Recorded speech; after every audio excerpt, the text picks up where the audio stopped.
അന്വേഷണം ഒന്നുകൂടി ഊർജ്ജസ്വലമായി നടക്കും. കൂട്ടത്തിൽ ഞങ്ങളുടെ അന്വേഷണം. ചേച്ചിയുടെ കണ്ണ് വേദനിക്കുന്നുണ്ട് എപ്പോഴും. അത് സാരമില്ല. കൺമുമ്പിൽ വെച്ച് ഇത്രയും വലിയ നഷ്ടം ഉണ്ടായതാ. എല്ലാരും അന്വേഷിക്കല്ലേ?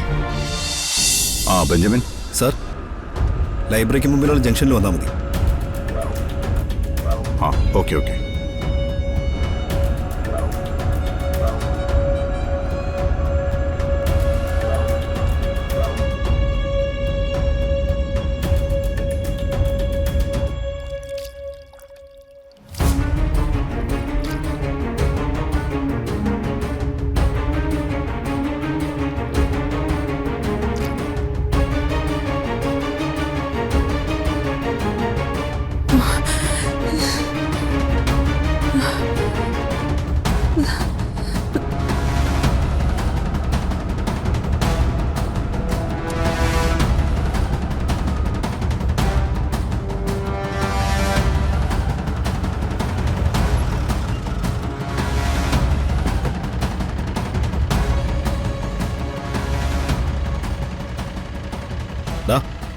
എതിർപ്പ് എന്തെങ്കിലും കാണിച്ചാ ഒന്നേക്ക് രണ്ടിനെ.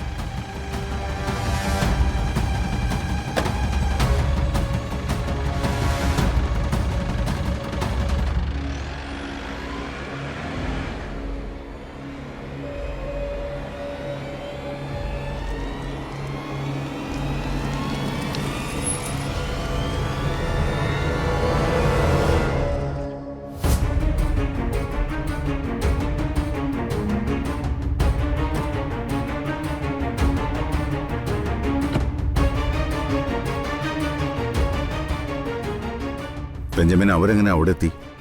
സാർ, നമ്മൾ പേടിച്ചത് പോലീസുകാരെയാണ്. അവളെക്കുറിച്ച് ഓർത്തില്ല. എന്നിട്ട് അവളും കൂടെയുള്ളവരോടെ? അവിടെ താവളത്തിൽ തന്നെ ഉണ്ട്.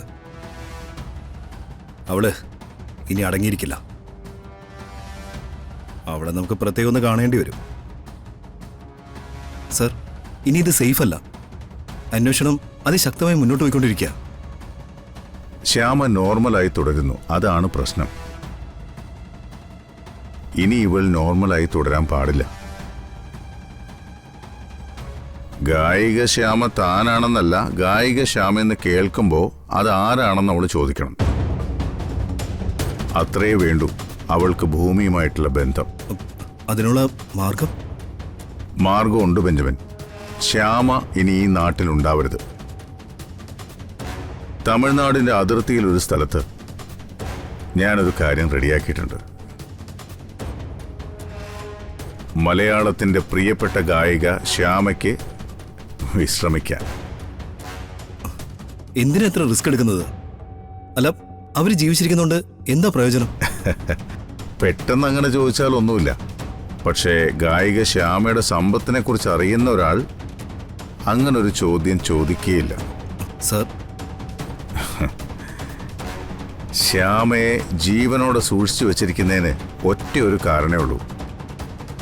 ശ്യാമയുടെ പേരിലുള്ള സമ്പത്ത്. അത് സ്വന്തമാക്കാൻ പറ്റുമെന്ന് ഞാനൊന്ന് നോക്കട്ടെ ബെഞ്ചമിൻ. Okay sir.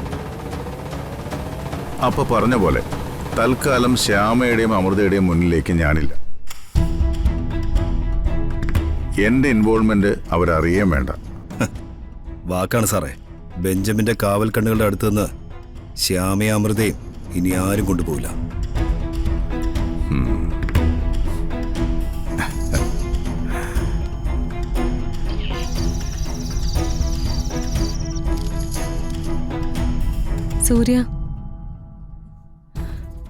സൂര്യ, എനിക്ക് എന്തോ വല്ലാത്ത പേടി തോന്നുന്നു.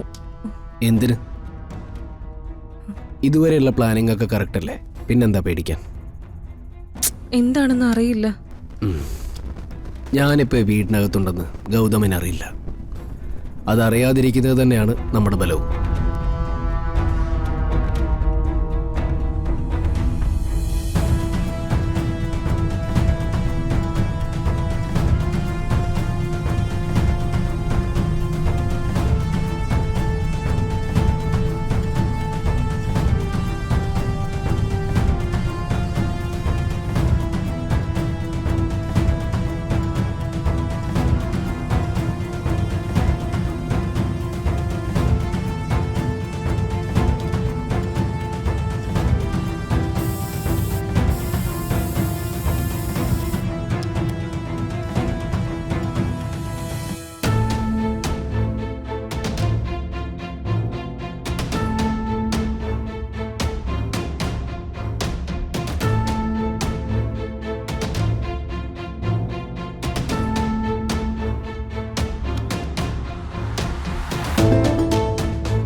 താൻ ഈ വിഷയത്തിൽ കൂളായി നിന്നാ മതി.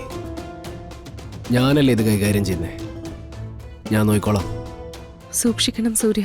സൂക്ഷിക്കണം. പക്ഷെ അത് ഞാനല്ല, അവൻ.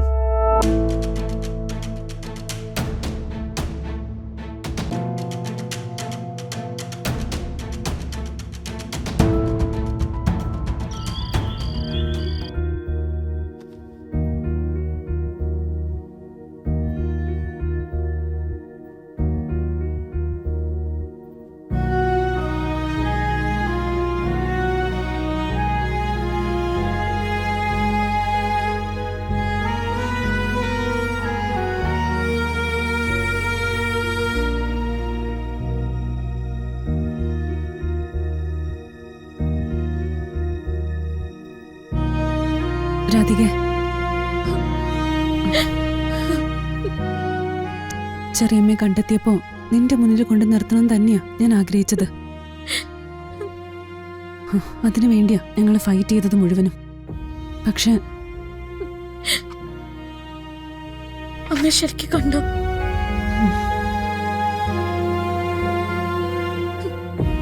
അത്രയെങ്കിലും കാരുണ്യം ദൈവം കാണിച്ചല്ലോ. ഒരു കുഴപ്പമില്ലെന്ന് മനസ്സിലാക്കി തന്നല്ലോ. കൊണ്ടുപോയിരിക്കുന്നവരുടെ രീതികള് കണക്ക് കൂട്ടലുകൾക്കപ്പുറോ. അതാ ആകെ കൺഫ്യൂഷൻ ആവുന്ന.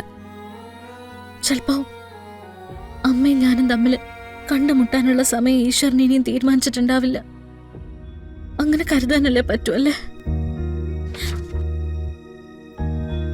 എന്തായാലും പോലീസിന് ഞാൻ ഡീറ്റെയിൽ ആയിട്ട് റിപ്പോർട്ട് ചെയ്തിട്ടുണ്ട്. ഹോം മിനിസ്റ്റർക്ക് മെയിലും കൊടുത്തിട്ടുണ്ട്. അന്വേഷണം ഒന്നുകൂടി ഊർജ്ജസ്വലമായി നടക്കും. കൂട്ടത്തിൽ ഞങ്ങളുടെ അന്വേഷണം. ചേച്ചിയുടെ കണ്ണ് വേദനിക്കുന്നുണ്ട് എപ്പോഴും. അത് സാരമില്ല. കൺമുമ്പിൽ വെച്ച് ഇത്രയും വലിയ നഷ്ടം ഉണ്ടായതാ. എല്ലാരും അന്വേഷിക്കല്ലേ? ചേച്ചി തന്നെ അമ്മയെ കണ്ടുപിടിക്കണമെന്ന് ഞാൻ ആഗ്രഹിക്കുന്നത്. ചേച്ചി തന്നെ എന്റെ അമ്മയെ കൺമുൻപിൽ കൊണ്ടു നിർത്തും.